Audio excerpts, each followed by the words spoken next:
Он играл отцов, наставников, мудрых мужчин. Его лицо знали миллионы. Но однажды он просто исчез. Без слов. Без объяснений. Что же на самом деле случилось с Чхве Чону? Чхве Чону родился 17 февраля 1957 года в Южной Корее. Сцену он впервые покорил в 1975-м, начав карьеру в театре. С юных лет был тихим, но целеустремленным. Искусство стало для него жизнью, а театр – первой ступенью к признанию. Чхве Чону стал известен благодаря ролям в популярных дорамах, где он играл отцов, судей и профессоров. Зрители особенно запомнили его в «Охотнике за городом», «Докторе чужестранце», «Солнце мастера», «Легенде о синем море» и «Тесте Бобе». Он не стремился к главным ролям, но его появление всегда придавало сценам глубину и уважение. Он был актером, которому верили с первого взгляда. В последние годы Чхве Чону продолжал сниматься. Его последней работой стала драма «История госпожи Кей». Однако коллеги замечали, что он стал замкнутым, часто уходил в себя и избегал общения. На съемках он выглядел уставшим, почти не улыбался и даже в простых сценах часто просил перерыв. Многие чувствовали, с ним происходит что-то глубокое и личное. 27 мая 2025 года Южную Корею потрясла тихая, но пугающе тяжелая новость: Чхве Чону был найден мертвым. Сообщение появилось на официальной странице его агентства Bless ENT.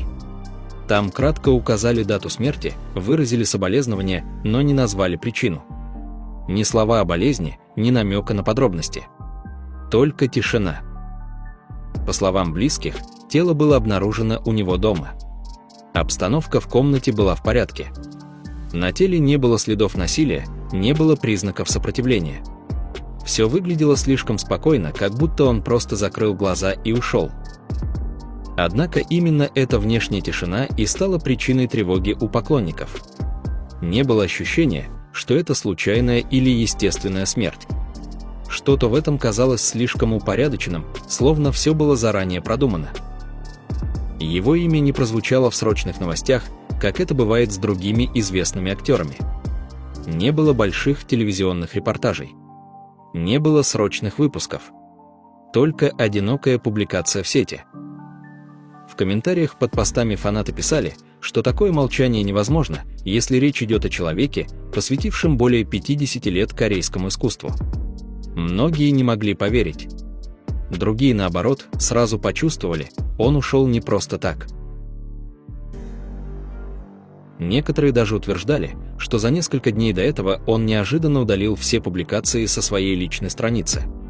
Исчезли фотографии, тексты, даже старые интервью. Те, кто знал его лично, начали вспоминать, что он был в последнее время особенно задумчив. Кто-то говорил, что он часто смотрел в окно, долго молчал, а потом будто прощался взглядом, выражением лица, паузами между словами. И хотя официальная версия не была озвучена, в тени этой новости начала формироваться пугающая догадка. Чхве Чону мог уйти по собственной воле. После сообщения о смерти Чхве Чону прошло всего несколько часов, как по интернету начали расходиться десятки версий. Кто-то говорил о сердечном приступе. Другие писали, что, возможно, у него была онкология, которую он скрывал. Но больше всего людей задела именно неопределенность. Тишина агентства. Молчание коллег. Среди поклонников быстро распространилась самая страшная, но и самая вероятная версия самоубийства. О его депрессии начали говорить не только фанаты, но и бывшие партнеры по съемкам. Один актер в закрытом чате упомянул. Он часто говорил, что чувствует себя лишним. Что будто все уже снято, сыграно, сказано. Он уставал даже от себя самого. Еще один режиссер анонимно рассказал, что во время съемок последней драмы Чхве стал особенно чувствителен к сценам про смерть.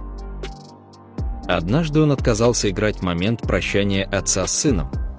Сказал: «Я уже пережил это в себе. Не хочу делать это снова». По слухам, незадолго до своей смерти он заказал услуги по уничтожению личных данных. Он будто бы хотел стереть все, что связано с его именем вне экранов.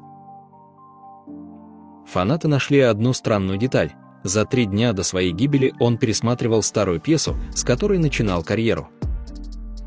Там была сцена, в которой герой говорит: «Если ты ушел незаметно, значит, сделал все правильно». Это была фраза, которую он однажды произнес в интервью. Теперь она звучала как зловещая репетиция финала.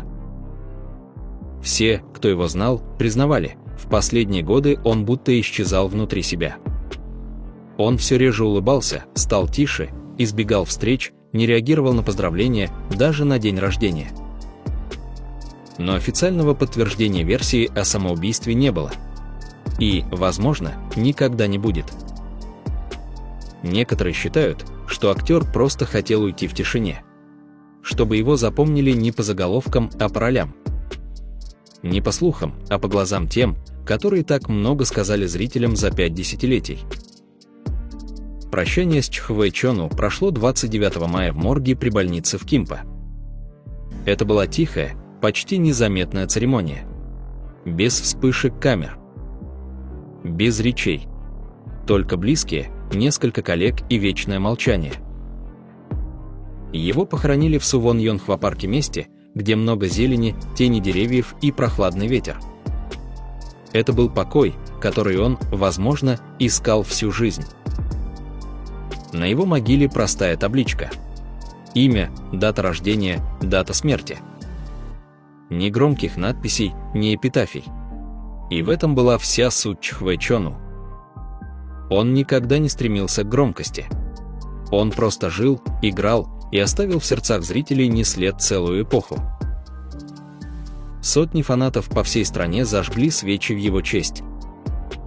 В соцсетях появлялись фотографии с кадрами из его дором. Люди писали: «Он был отцом, которого я никогда не имел. Он учил меня молча, просто взглядом.